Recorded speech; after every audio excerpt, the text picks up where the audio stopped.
નથી રહેતા પ્લોટ પડ્યા છે ત્યાં તમે રોડ બનાવીને ત્યાં પૈસા દેવાના.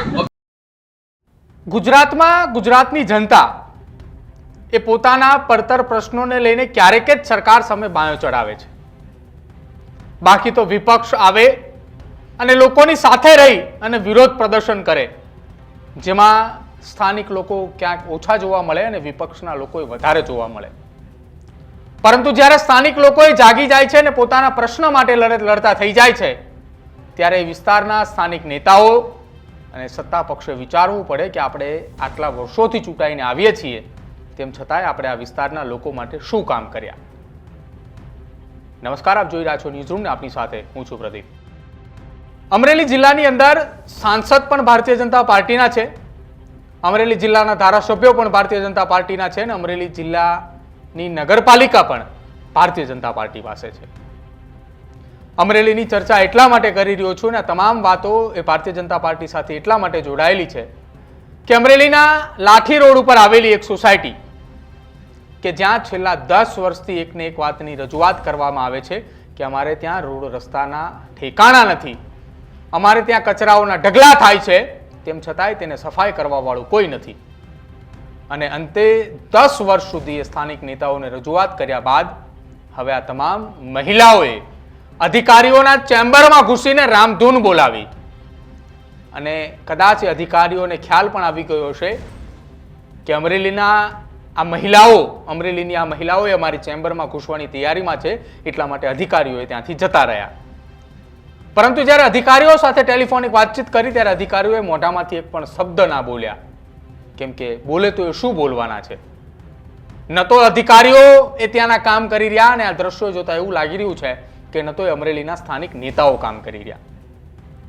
વાત અમરેલીની જ છે એટલે અમરેલીના ધારાસભ્ય કૌશિક વેકરિયાને પણ પૂછવું છે કે શું તમને અમરેલીની અંદર અમરેલીના આ મહિલાઓની વેદનાઓ તમને નહીં સંભળાયું? તમારા સુધી હજુ એક પણ વાર રજૂઆત લઈને નહીં પહોંચ્યા હોય?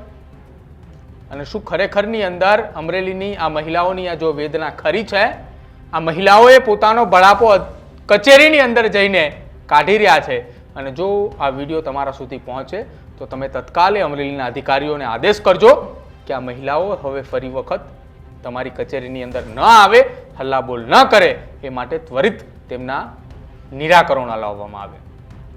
જો કે અધિકારીઓએ મગનું નામ મરી તો ન જ પાડ્યું, એ તારીખ પણ ના આપી, એ વાયદો પણ ના આપ્યો અને કંઈ બોલ્યા જ નહીં, એવું જ કહ્યું ખાલી કે જે વર્ષોથી રટ્યો પટ્યો એક જવાબ આપતા આવ્યા છે કે તમારું કામ થઈ જશે.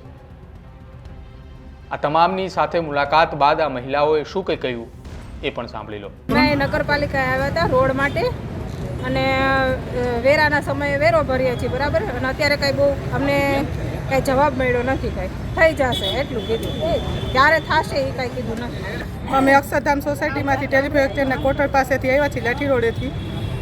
અમે રોડ રસ્તા બાબત અહીંયા આવ્યા હતા, પણ અહીંયા કોઈ અમને સારો જવાબ નથી મળ્યો, સાહેબ કોઈ હાજર નથી એકેય, અને અમે 5 વર્ષથી હેરાન થઈ છીએ આમને રોડ રસ્તા બાબત. તો અમારે આગળ ક્યાં પગલાં લેવા હવે અમે વિચારશું, અત્યારે અમને કોઈ જવાબ મળ્યો નથી. હવે અમારે શું કરવું? અમે નગરપાલિકામાં આજ આવેલ છે અને રોડ બાબતમાં અમે આવેલ છે, અને અમારો રોડ 2020માં અમે અરજી આપેલ છે, છતાં પણ આ લોકોએ અમને કંઈ જવાબ આપેલ નથી. અને એને આજે અમે રામધૂન બોલાવી સતત, અને એને આજે અમને કીધું કે તમને 1 મે તમને રોડ બાબતનું અમને કીધેલ છે, લેખિતમાં અમને કાંઈ આપ્યું નથી, ખાલી મૌખિક અમને કીધું છે. તો અમરેલીના લાઠી રોડ ઉપર આવેલી અક્ષરધામ સોસાયટીની આ તમામ મહિલાઓ હતી જેમને પોતાની એ વ્યથા એ અધિકારીઓના ચેમ્બરમાં જઈને ઠાલવી, અને જે મહિલાઓએ ટેલિફોનિક વાતચીત દરમિયાન અધિકારી સાથે જે વાતચીત કરી રહ્યા હતા એ બાંધકામ સમિતિના અધિકારી હતા સંદીપ માંગરોળિયા, કે જેમની સાથે ટેલિફોનિક વાતચીત કરી, પરંતુ એ અધિકારી પણ પોતાના મોઢામાંથી એક શબ્દ ન બોલ્યા કે હા તમારું કામ થઈ જશે અથવા તો તમારું કામ આટલા સમય બાદ થશે. છેલ્લા 10 વર્ષથી એકને એક મુદ્દાને લઈને ચર્ચા એ આ મહિલાઓ દ્વારા કરતી આવ્યા હોવાનો આક્ષેપ છે કે ત્યાં એ રોડ રસ્તા પણ નથી, અને સ્થાનિક મહિલાઓનો એવો આક્ષેપ પણ છે કે અહીંયા કચરો એ સાફ સફાઈ પણ નથી કરવામાં આવતી. કદાચ હવે અમરેલીનું તંત્ર જાગશે અને અમરેલીના ધારાસભ્ય કૌશિક વેકરિયા પણ જાગશે, અને ત્યારબાદ આ અક્ષરધામ સોસાયટીનું નિરાકરણ આવે.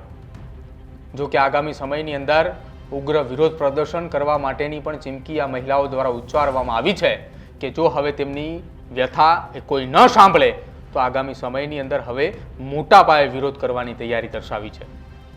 તમારું શું માનવું છે અમરેલીની આ મહિલાઓની હૈયા વરાળને લઈને? કેમ કે અધિકારીઓ તો તેમનું સાંભળતા નથી.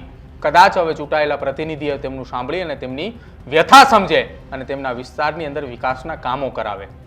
કેમ કે અમરેલીના લોકો તો કહે છે, અમરેલીની ભારતીય જનતા પાર્ટી પણ કહે છે કે અમરેલીમાં વિકાસ થયો છે. જો અમરેલીમાં વિકાસ થયો હોય તો આ મહિલાઓએ અધિકારીઓની ચેમ્બરમાં જઈને રામધૂન ન બોલાવવી પડી હોત.